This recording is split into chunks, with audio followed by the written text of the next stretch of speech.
Welcome to this training session brought to you by the Society of American Archivists, Archivists of Religious Collections section. My name is Tom McCullough, and this is our land acknowledgement.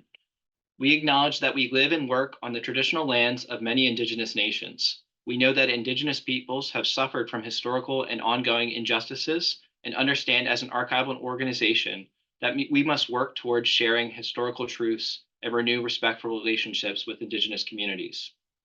We respect the longstanding relationships that Indigenous nations have to this land as the original caretakers. We are grateful for their stewardship and protection of the water and earth. We pay our respects to elders past and present.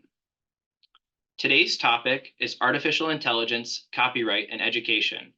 Before I introduce our presenter, let's review the disclaimer.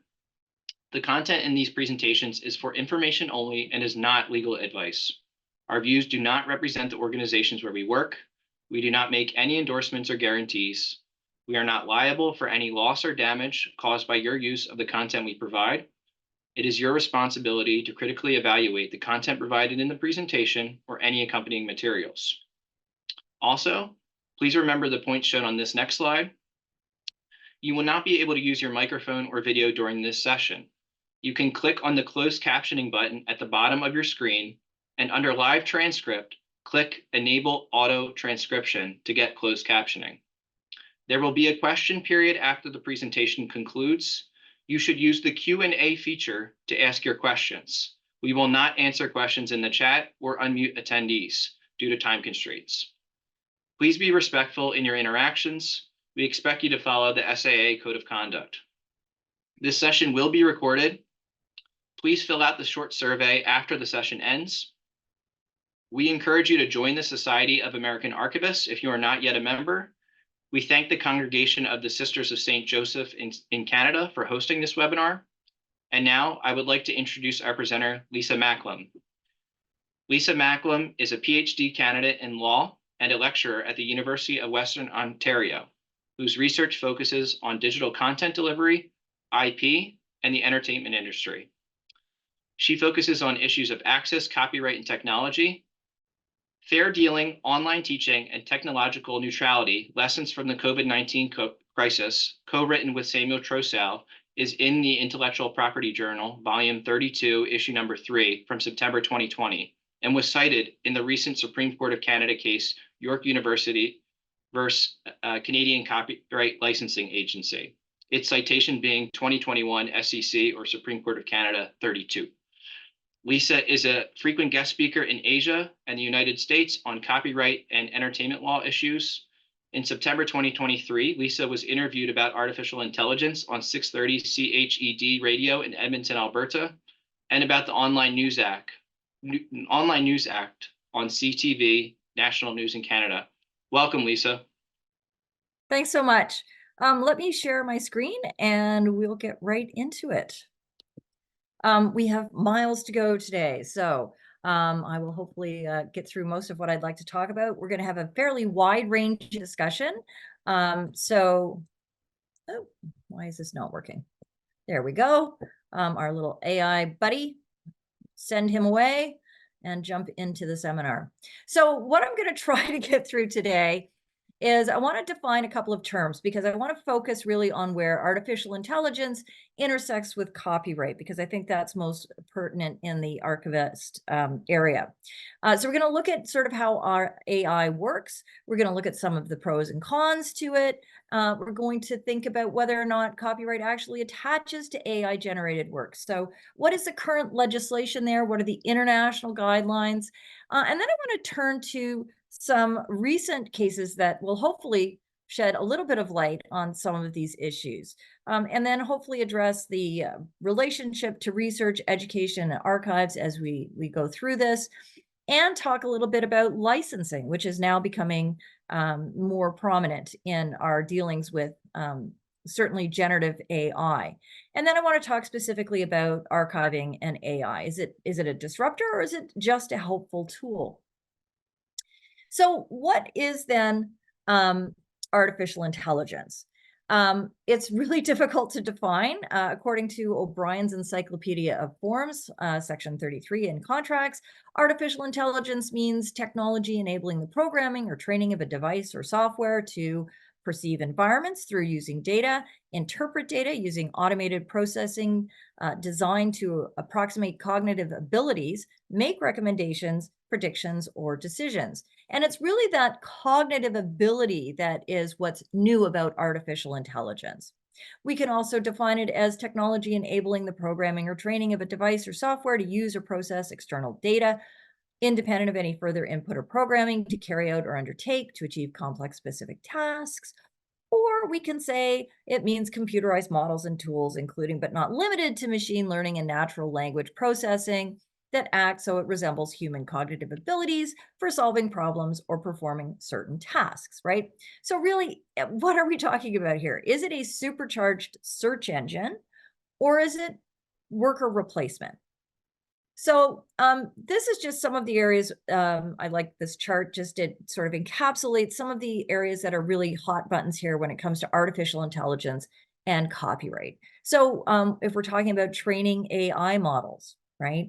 How does that affect things? If it's legislation in AI, that's something we're going to talk about. AI and copyright intersection, right? So AI and copyright protections. It's important to understand that you have to have copyright before there can be an infringement. So we're looking at ways that AI may infringe existing copyright. On the other side, we're also looking at, can AI content actually be copyrighted? Okay, so we're going to dive into that fairly in depth. So let's turn our minds a little bit to copyright just to make sure we're all on the same page here. Copyright, of course, is the right to copy, specifically a property right in an original work of authorship. It includes literary, musical, dramatic, choreographic, pictorial, graphic, sculptural, and architectural works, motion pictures, other audiovisual works, and sound recordings that are fixed in any tangible medium of expression, giving the holder the exclusive right to reproduce, adapt, distribute, perform, and display the work. So as soon as a work is created and it's fixed in that tangible medium, it has to be an original work, copyright attaches. So it's basically referred to as an intangible property right. It's meant to incentivize and encourage innovation and creativity. And again, in its very simplest terms, copyright means the right to copy. In general, copyright means the sole right to produce or reproduce the work in any substantial part. It includes the right to perform or any substantial part of it. In the case of a lecture, to deliver it. If the work is unpublished, copyright includes the right to publish the work or any substantial part of it. So there's a lot packed into there, right? Copyright also applies to performers' performances, sound recordings, and communication signals. And I am going to talk about the WGA and the SAG strikes that paralyzed Hollywood for many months. The creator, as first owner, can exploit the works, can exploit the rights, or they can license them. We'll definitely be coming back to that licensing point as we move along. So now the question is, how does AI work? Okay, it must be taught. Okay, so there's some helpful terminology that we can turn to here. And I'm actually going to be looking at a couple of cases to help explain this. So an AI image product is anything that AI produces. That's fairly obvious. Diffusion talks about where things overlap a little bit. Then we have data mining, and this is one of the areas of concern when we're talking about educational uses of archives and things like that. So data mining, text and data mining is used fairly extensively. That was used in the Google books, right? This is how we build up a search engine. And there are lots of educational uses for that. So I will come back to talk about data mining later in the talk. Generative AI is the chat GPT that's really sort of been taking control of the news and everything else. So when we talk about generative AI, we're feeding in data sets And then it's able to use those cognitive abilities to come up with new works. How new they are is where the issue may lie. And then we have machine learning. So I want to actually turn to a recent statement of claim that you may have heard about in the news that was filed by the New York Times. And I'm going to actually just read to you their definition about how Gen AI models work. So at their heart, Gen AI products are a computer program called a large language model, or an LLM. The different versions of ChatGPT are examples of LLMs. An LLM works by predicting words that are likely to follow a given string of text based on the potentially billions of examples used to train it. Appending the output of an LLM to its input and feeding it back into the model produces sentences and paragraphs word by word. So this is how ChatGPT and Bing Chat generate responses to user queries or prompts. So LLMs encode the information from the training corpus that they use to make these predictions as numbers called parameters. There are approximately 1.76 trillion parameters in the ChatGPT LLM. The process of setting the values for an LLM's parameters is called training. It involves storing encoded copies of the training works in computer memory, repeatedly passing them through the model with words masked out, and adjusting the parameters to minimize the difference between the masked out words and the words that the model predicts will fill in. After being trained on a general corpus, models may be further subject to fine-tuning by, for example, performing additional rounds of training using specific types of works to better mimic their content or style, or providing them with human feedback to reinforce desired or suppressed undesired behaviors. So models trained in this way are known to exhibit a behavior called memorization. That is, given the right prompt, they will repeat large portions of material that they were trained on. So the phenomenon shows that LLM parameters encode retrievable copies of many of those training works.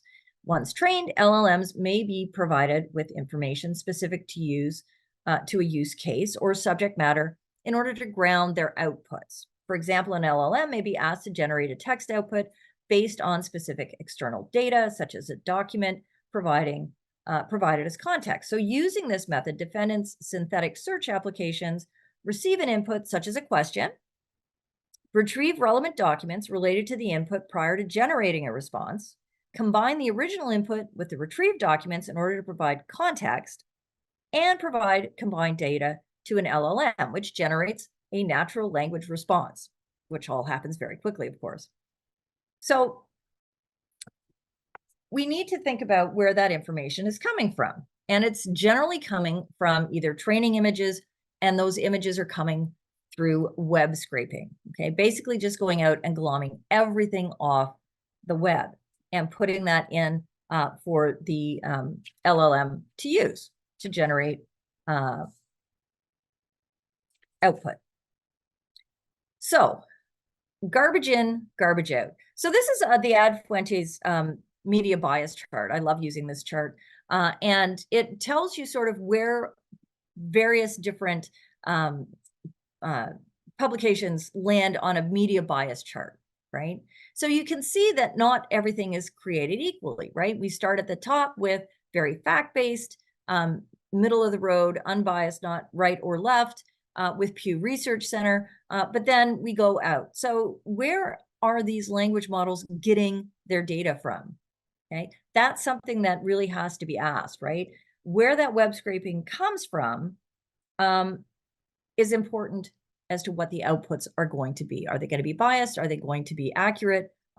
Is it that we're going to see? There's more and more of a move then towards away from web scraping. Of course, that's what led to the New York Times suing OpenAI and Microsoft because they didn't have permission to use their works. More about that case coming up. So we're starting to see that many of these generative AIs are starting to think about licensing databases. So who owns AI-generated works then? Are they actually copyrightable, right? Again, copyright attaches to any original work fixed in a tangible medium. The originality part is a pretty low bar, okay? But what is authorship? That's the question we need to think about, right? So is the training data infringing? That's another area where we're going to look at. And is there a right to research, right? What about the value of text and data mining? If we shut down text and data mining, it's going to have bigger ramifications than just for generative AI. And I will note right now that China has in fact granted copyright to an AI generated image. And at this point, they're the only ones who have done so. I would just very briefly state that I think that that's probably a bit of a cultural difference between China's views on creation and Western views. But that's going to be an interesting point going forward, because we have to think about copyright not only, nationally, but also internationally.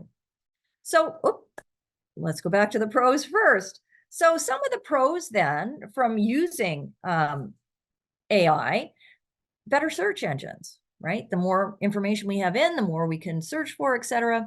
It helps with efficiency and scalability, particularly if we're talking about scientific innovation, where we have a lot of statistics that have to be worked through, etc. It removes tedious, labor-intensive work. So we see here a little chart that shows us sort of where the share of employment exposed to AI automation is. It's cost-effective, right? And it helps to overcome writer's block as well. Some of the pros, there was an open letter, the Creative Commons actually published an open letter from artists who are using generative AI. Of course, the Copyright Act contains a fair use provision in the US, a fair dealing provision in Canada, where you are allowed to use a little bit of an original work if you further create from it. And we're going to talk about how AI challenges that. But one of the reasons for that exception is to help new and emerging writers and artists. This is how we learn. And this is actually part of the reason, the cultural reason why it's likely that China did grant that copyright in an AI-generated image. So we want artists to be able to create. We want them to be able to learn.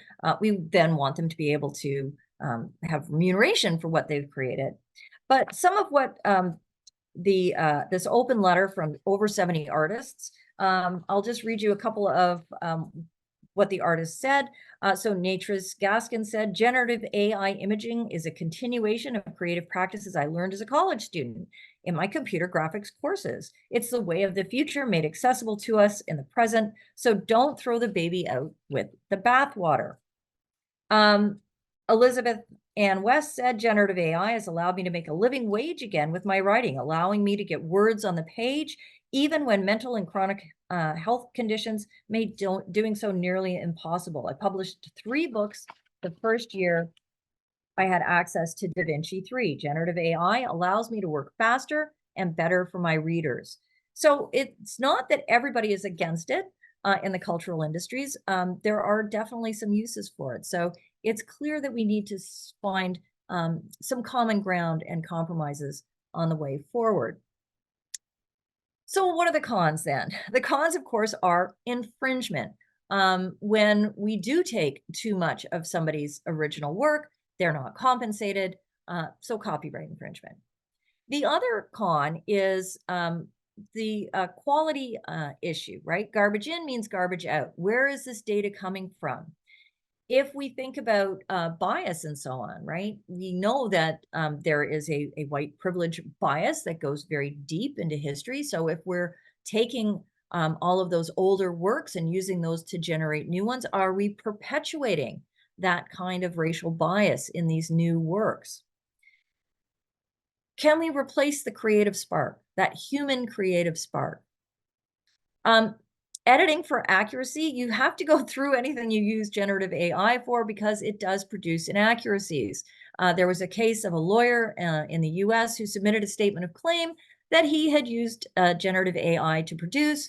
It included a number of cases as precedent that didn't actually exist.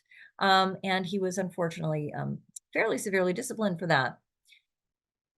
It's limited creativity and idea innovation, okay? That there is some cognitive abilities there, and it is growing very quickly, but it is still a limited creativity. You can't really come up with really new, innovative ideas. Again, we need that human spark for that. And then there's a point about content devaluation. I'm going to talk about that when I get to the New York Times case, which definitely leans into that. Generative AI does tend to lack common sense. Okay, it will make things up to fill in a blank if it can't accurately fill it in, right? It'll just do its job, fill it in, right? It doesn't understand searcher intent. So you have to be very adept at your prompts when you are trying to generate something through generative AI. Unfortunately, at this point, some of the cons here, international agreements lack enforcement mechanisms. So we're seeing a lot of legislation starting to come out now. But if we have international agreements, they may lack those enforcement mechanisms until countries are able to enforce those and change national laws to do so. So those are some of the cons that we see. So it has received a lot of international attention. We have the EU AI Act from June of 2023. That's when the negotiations began. They want it to be technologically neutral, and they want regulations that are based on a level of risk. An unacceptable risk, as they state here, is unacceptable. Are systems considered a threat to people? And those are going to be outright banned. So they include things like cognitive behavioral manipulation of people or specific vulnerable groups. So, for example, voice-activated toys that encourage dangerous behavior in children. Social scoring, classifying people based on behavior, socioeconomic status, or personal characteristics. Real-time and remote biometric identification systems, such as facial recognition. There was a big thing in Canada when the police were using Clearview for facial recognition, which very quickly was seen as being incredibly biased against non-white people. And it was banned fairly quickly. So those are considered to be unacceptable risks. Now, you'll notice there's no cultural issues being addressed here. High-risk AI systems that negatively affect safety and fundamental rights will be considered high risk and will be divided into two categories. So we have AI systems that are used in products falling under the EU's product safety legislation, so toys, aviation, cars, medical devices, and lifts, but also AI systems that fall into 8 specific areas that have been registered in the EU database. So biometric identification, management and operation of critical infrastructure, educational and vocational training. Now, this is where we start to see some interaction in the copyright area. Employment, worker management, access to and enjoyment of essential private services and public services and benefits, law enforcement, migration, asylum, and border control management, and then assistance in legal interpretation and application of the law. So probably the biggest place here where generative AI and copyright are going to cross is that educational and vocational training. So all of the high-risk systems are going to be assessed before being put on the market and throughout their life cycle. So generative AI, again, like ChatGPT, would have to comply with transparency requirements, disclosing that the content was generated by AI, right? We were just discussing that now when we open something up or we see something on Instagram, we're immediately thinking, is this a deep fake? Or is it just a fake? And of course, deep fakes are one of the big cons when it comes to AI. So you need to disclose that the content was generated by AI. You need designing the model to prevent it from generating illegal content, and publishing summaries of copyrighted data that was actually used for training. So then we get to see what is going in, right? So hopefully this will prevent garbage from going in. But again, remember this is lacking in control mechanisms, right? Limited risk AI systems should comply with minimal transparency requirements that would allow users to make informed decisions. And they want to continue using it. Users should be made aware when they're interacting with AI, and this includes AI systems that generate or manipulate image, audio, or video content. Again, here we have those deepfakes coming forward. So the consolidated draft text was actually leaked this Monday. So unfortunately, I haven't had a lot of time to go through that and identify some of those things, but they are really leaning more into the high risk areas at this point, given some of the other things that are happening in the world right now.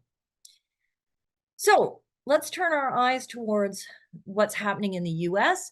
The US has come out with a US AI Bill of Rights, and this framework is supposed to describe the protections that should be applied with respect to all automated systems that have the potential to meaningfully impact individuals or communities' exercise of rights, opportunities, or access, right? So civil rights, civil liberties, and privacy, including freedom of speech, voting, and protections from discrimination, equal opportunities, so equal access to education, housing, credit, employment, and access to critical resources or services such as healthcare, financial services, safety, social services, etc. So non-deceptive information about goods and services and government benefits.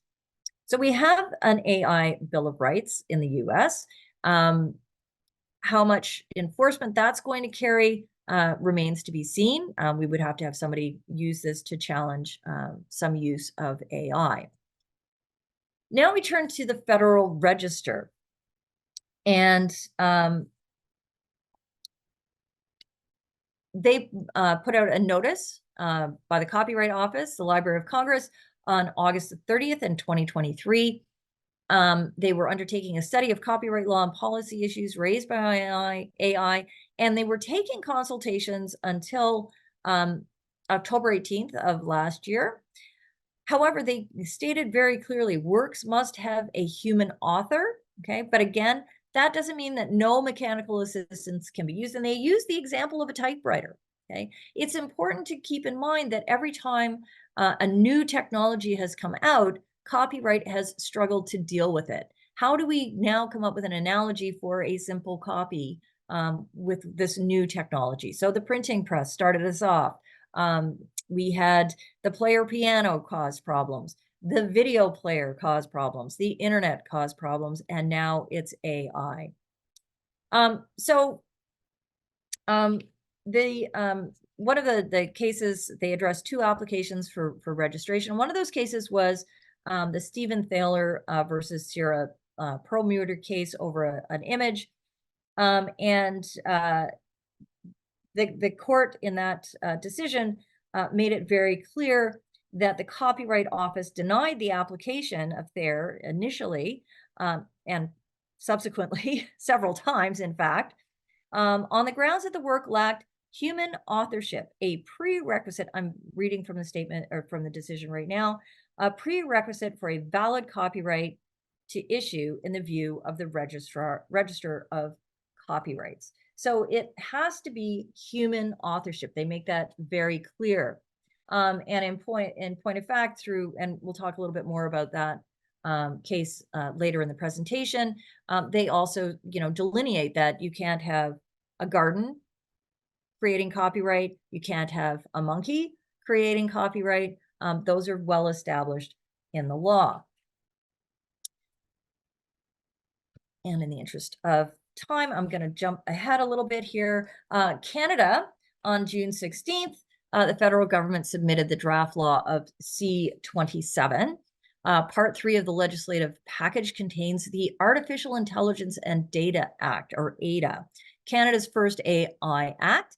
ADA aims to regulate international and interprovincial trade in AI systems by requiring certain persons to take measures to reduce the risk of harm and biased outcomes associated with high-performance AI systems.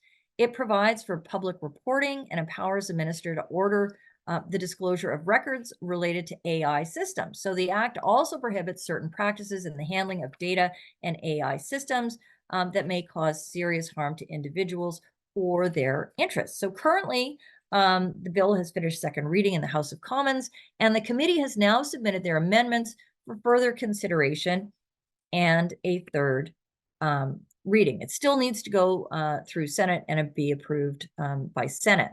So what's come out of the latest amendments, it does try to align very closely with the EU AI Act that I was just going through, and it focuses on those high impact systems, including employment-related decisions, provision of services, biometric information processing, content moderation, and prioritization on communications platform, right? So, for example, social media and search engines. So the government's concern for this class is the impact of those AI systems on freedom of expression. For example, of the possibility for systems to discriminate along differing dialects or to not understand the context of speech. And then, of course, healthcare and emergency service, court administrative bodies, and law enforcement. So again, very much trying to sort of already align with the the EU AI Act. Say that 3 times fast. And that's really what we want to see. We do want to see some consistency then between countries. So turning now to the UK, this is also hot off the presses, coming down on January the 9th of this year. And the House of Commons Cultural Media and Sport Committee brought forward their 3rd special report of the session and looked at AI regulation recommendations, intellectual property recommendations, and intellectual property response to text and data mining.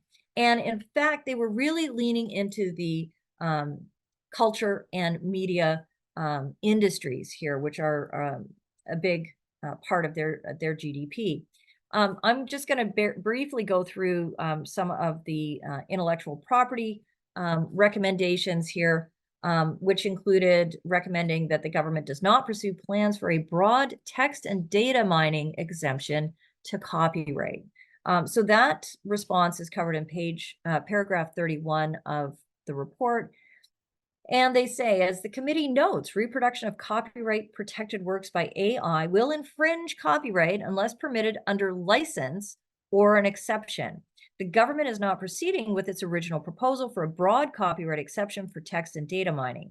In response to Sir Patrick Vallance's pro-innovation regulation of technologies review, the government instead committed to develop a code of practice on copyright and AI to enable the AI and creative sectors to grow in partnership. This supports the government's ambition to make the UK a world leader in research and AI innovation while ensuring that the UK copyright framework continues to promote and reward investment in creativity. However, things like the Google Book Hathi Trust case show us that having text and data mining is not giving people the ability to simply recreate a book, for instance. It gives a person the ability to search books for particular words, right? They provide us with better search engines that help forward research. So that may, in fact, be a misstep. So I would keep your eye on that moving target. We also have some global partnerships coming up on artificial intelligence.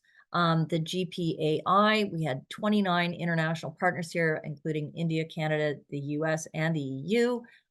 They had a summit in December of last year, and I'm waiting to see more information come forward on that particular gathering to unpack some of the issues when it comes to artificial intelligence. So let's turn our focus now to some of the more exciting, perhaps interesting areas that affected us in the recent past. So the WGA and the SAG-AFTRA issues with artificial intelligence, I think, were fairly widely distributed, examined in the press, but the WGA, of course, wanted to make sure that studios and so forth who have huge libraries of scripts that were produced, scripts that weren't produced, both in movie and television. They have a huge database that they can draw on to basically replace writers. And that was one of the things that they were actually foregrounding in some of these negotiations, that we were already seeing writers who would go into a writer's room without a contract to produce something on spec for Netflix, they'd be in a writer's room, and perhaps the lead writer would get picked up, and the other writers who had contributed to that would get nothing out of it. So a lot of this was foregrounded on getting a living wage, but also making sure that they were not going to be replaced by something like generative AI. When it comes to SAG-AFTRA, one of the other things that they were concerned about there was that generative AI would start to replace certainly background performers. So the issue there was that at this point, a background performer would come in and they would be dressed, and they would have their makeup applied, and they would be in a background shot. They would probably have employment for, say, a month, as would the costumer and the makeup people who were making them up. What the studios wanted to implement here is that a background performer would come in, and they would be dressed and put makeup on, and they would be digitally scanned, and they would get 1 day's work, as would the clother and the makeup artist. So this is a huge issue. And then they would own that person's image in perpetuity. And that was also an issue with actors' voices and actors' images and so forth, right? So you could have a complete body scan done. The latest Raiders movie, where there were scenes of Harrison Ford from his younger, or scenes of Harrison Ford as a younger Indy, were possible because of the huge bank of images that the studios have of Harrison Ford in his younger days. So they were able to use those images and generative AI to make him look younger.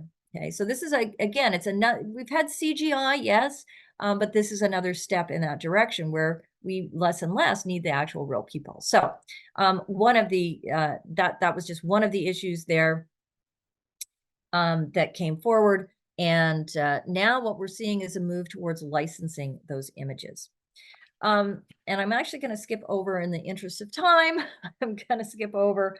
I was going to talk a little bit about the open letter from video game companies who have very similar issues with the studios, right? And here, this is just some interesting mathematics on, what the CEOs are making versus what the writers and actors were actually asking for in the course of their strikes.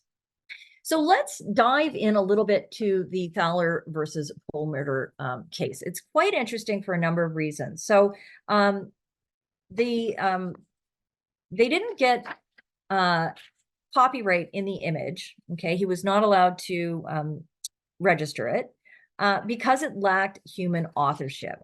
So the interesting part of this particular case is that he didn't try to copyright the prompts. He was only interested in the finished product.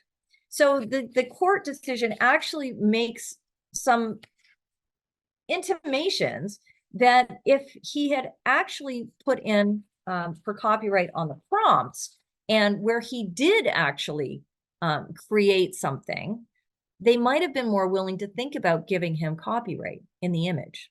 Okay, so he was very strident in saying that it was completely automated and produced through automation.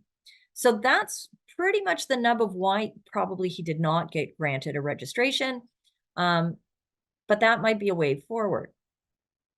Getty Images is actually currently suing Stability AI in both the UK and the US. They filed in the US in February of 2023, and unfortunately they filed in Delaware, and Delaware is very backed up. They are moving to trial in the UK, so there has been seen that there is enough copyright infringement, there's enough similarity between what Stability AI is producing and the original images for them to move forward with a copyright infringement case. Interestingly enough, this fall, Getty actually launched an AI service to allow customers to make unique images using generative AI. So they're moving into that licensing area. In the music and AI system universe, we had this case of Ghostwriter's Heart on My Sleeve. He wrote the lyrics, but he used generative AI to create a duet between The Weeknd and Drake. he had no permission to use their voices, okay? And through Universal Music then ordered the takedown of that particular song. It was then re-uploaded by third parties, etc. But Universal Music had to take it down because it was clearly an infringement of using their voices. However, Google and Universal Music are in talks now to license artist melodies and vocals for AI-generated music. Warner Music is in similar talks. So Heart in My Sleeve was submitted for the Grammys because Ghostwriter actually wrote the lyrics, and that part of it can actually be nominated for a Grammy. However, a week after Harvey Mason said that Ghostwriter's Heart on My Sleeve was eligible, he said it was not eligible because it was not commercially available. Mason is the head of the Recording Academy. So he also mentions that the vocals were not legally obtained when he said that no, it's not actually available. So something like this is disruptive when we think about musicians who are already struggling to get royalties. And I'm thinking in particular of Bollywood productions where this is a big issue as well. There is a class action against GitHub pilot by a number of artists. So Sarah Anderson, Kelly McKernan, Carla Ortiz started an action against GitHub. What the judge found in this was that there was no substantial similarity in the output. It was also a problem that only Anderson had a registered copyright. Their contention was that it was an infringement to use their work to train the generative AI. Unfortunately, the judge in this particular judgment, Judge William Orrick, questioned the impact of these three artists on the artificial intelligence, the generative AI, saying that their input was too de minimis, right? It wasn't enough to have just these three artists. They really had so little impact on what was being produced. Interestingly enough, in November 29th of 2023, they filed an amended suit and they were joined by a number of other artists. So hopefully that will increase the effect and have the judge see that there is some copyright infringement there. I'm not going to talk a whole lot about this decision because it doesn't deal with AI, but the Warhol decision where the Orange Prince Goldstein, who was the photographer of the original Prince photo that the Orange Prince by Warhol was created from, this case brings up some interesting ideas. So it was at the Supreme Court. We can say they're all portraits of the same people. The different portraits are giving a different vibe. They are all transformative. They're giving a different feel to Prince's face at the time of his death. But what's interesting about this particular case, it was a little bit shocking and a little bit distressing for those of us in the copyright sphere, is that the court really leaned into factor one of fair use. And this is usually where transformativeness is going to take the day. But what the court did here was lean into whether the purpose was the same. So because the Warhol painting was also being used on the cover of a magazine, and that's what the Goldstein photo was for, they saw that the purposes were overlapping. Okay, so they didn't really examine the transformativeness. Usually we would see that commercial aspect or that commercial purpose in the fourth factor, but here they leaned into it in the first, right? We wanted to see them actually come out and say, oh no, the Warhol painting is very transformative, it's very different, therefore it's fair use, but they didn't. So why am I going on about this when it comes to generative AI? Well, if we're looking for generative AI not to be transformative enough, right? So we're not looking at it as transformative, but really leaning into whether it's being used for the same purpose. That may give people who want to claim copyright infringement, like the artists in the case I was just talking about, a way in to that and just say, well, it's being used for the same purpose. It's taking away our livelihoods, etc. we're not talking about a license here, right? So when we look back at the Campbell versus the Two Live Crew case, which was Two Live Crew covering Roy Orbison's Pretty Woman. It was decided on the basis of that transformativeness, right? And they had actually tried to get a license and were unable to get a license. Okay, so that's where transformativeness helped them there. So a license may not work every single time, or you may not be able to get a license. So let's talk about that New York Times case. I said I wanted to jump into that. So this is a huge archive. So this is where it really intersects with archiving. This case was filed in December 27th, 2023. They basically make the point independent journalism is vital to our democracy. So the case itself contains many, many examples of New York text that is being used in training and is being spit out as product from generative AI. So the counts in the case are copyright infringement, vicarious copyright infringement, so enabling other people to commit copyright infringement, contributory copyright infringement, both to Microsoft alone and then to all of the many, many people that are OpenAI iterations that are cited.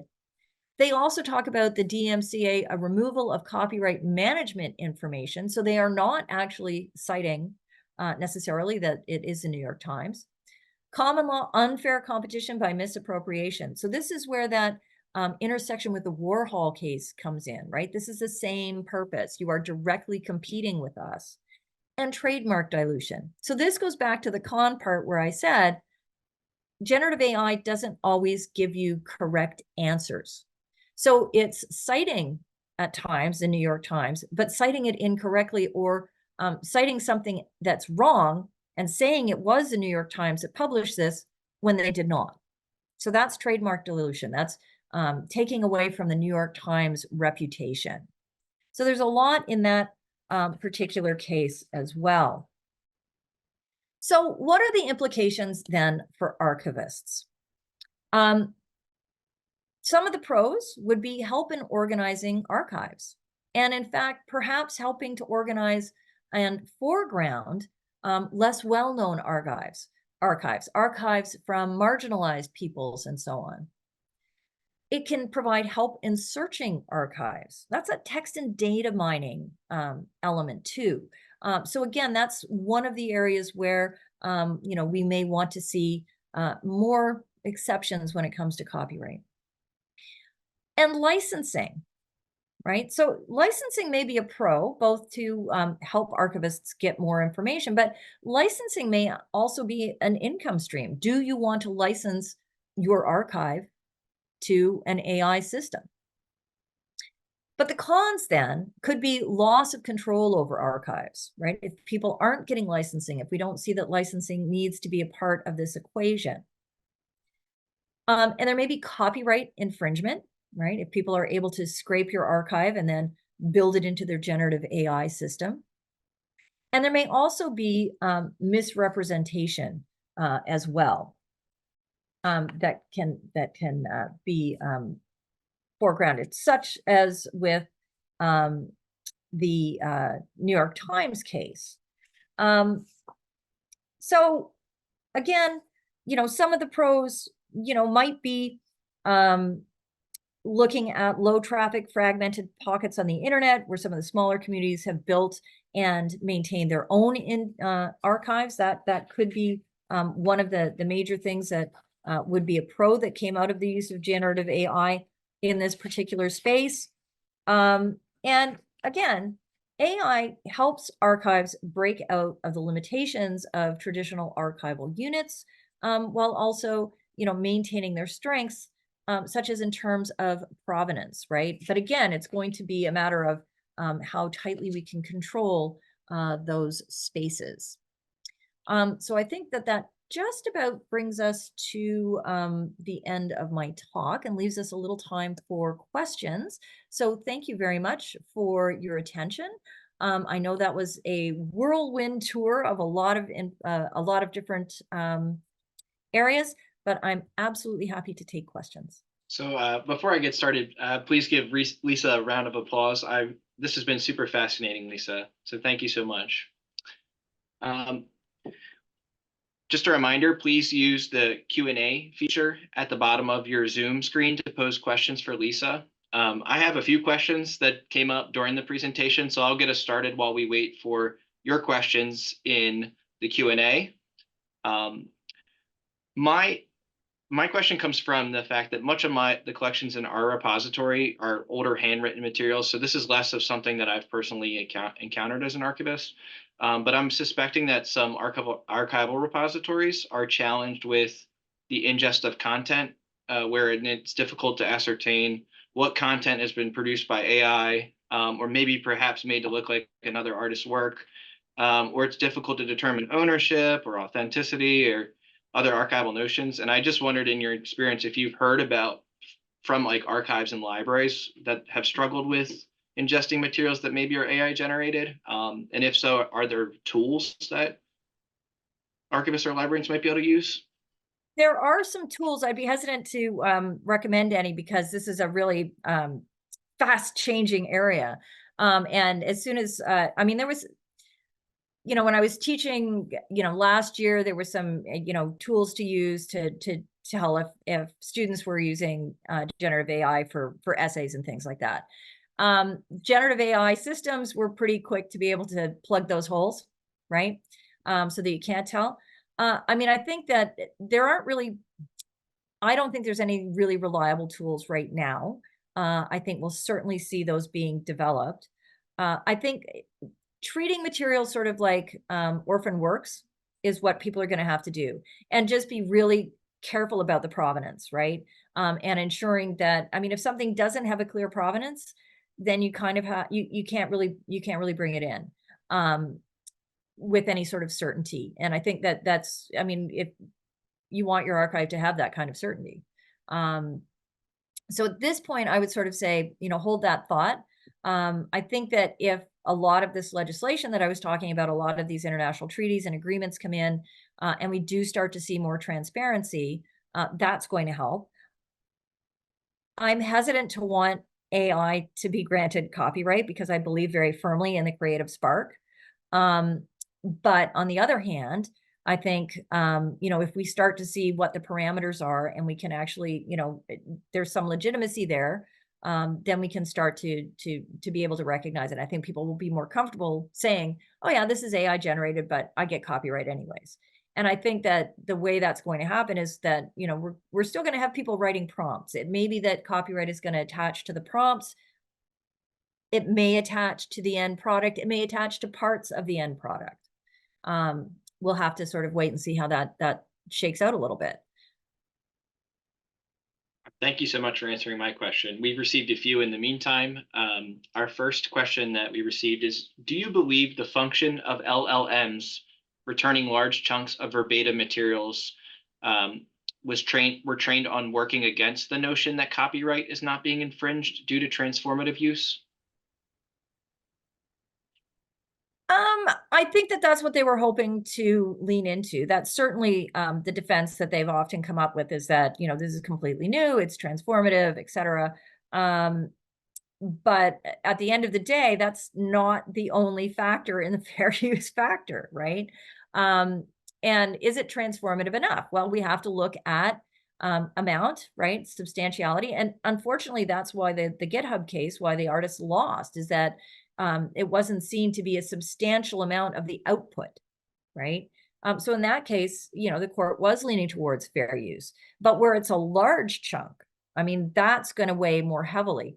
And it's important to understand that particular factor of the fair use factor, which we also have in fair dealing in Canada, is it's not just the amount, it's also the substantiality of it, right? So if it's the heart of the work, it can be one sentence. But in the Google v. Oracle case, right, there were thousands and thousands of lines of code that were seen as being fair use because the purpose was very transformative. And it wasn't stealing from what the ultimate purpose of the Oracle API was. So it's always going to be very nuanced, but I don't think that those large chunks I don't think those are ever going to be transformative enough. Thank you. Our next question, the person wrote, "Thank you for your presentation. Does any of the legislation you mentioned consider the implications of AI on OCAP, or Indigenous knowledge rights, defined in UNDRIP, UNDRIP?" No, and that's a big problem. They don't. They're focused much more on, sort of big picture stuff and so on, right? So I mean, the closest they would get would be like the education piece. That's really as close as they get. Yeah, it's a problem. It's definitely a problem. But I feel very passionately about this particular issue, because I think it's something that doesn't get enough attention in every conversation about copyright. So watch the space.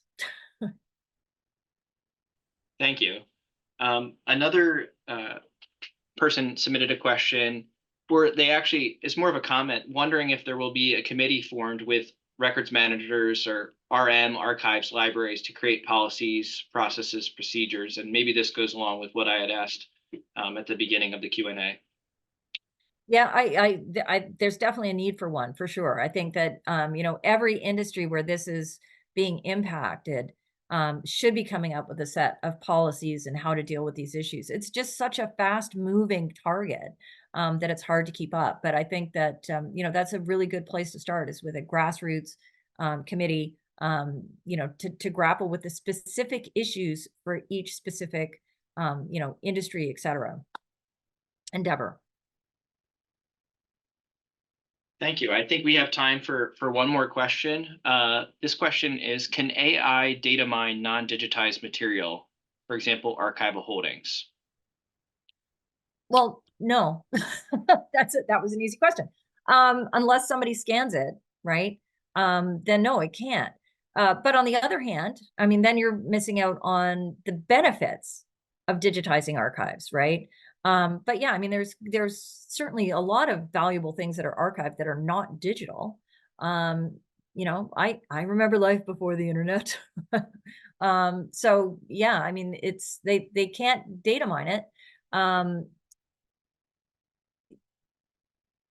Unless you're thinking, I mean, I always want to sort of think about the broad picture and the weird things that could also happen, right? Is if the things that aren't digitized, but they're cataloged digitally, right? Or they're referenced digitally.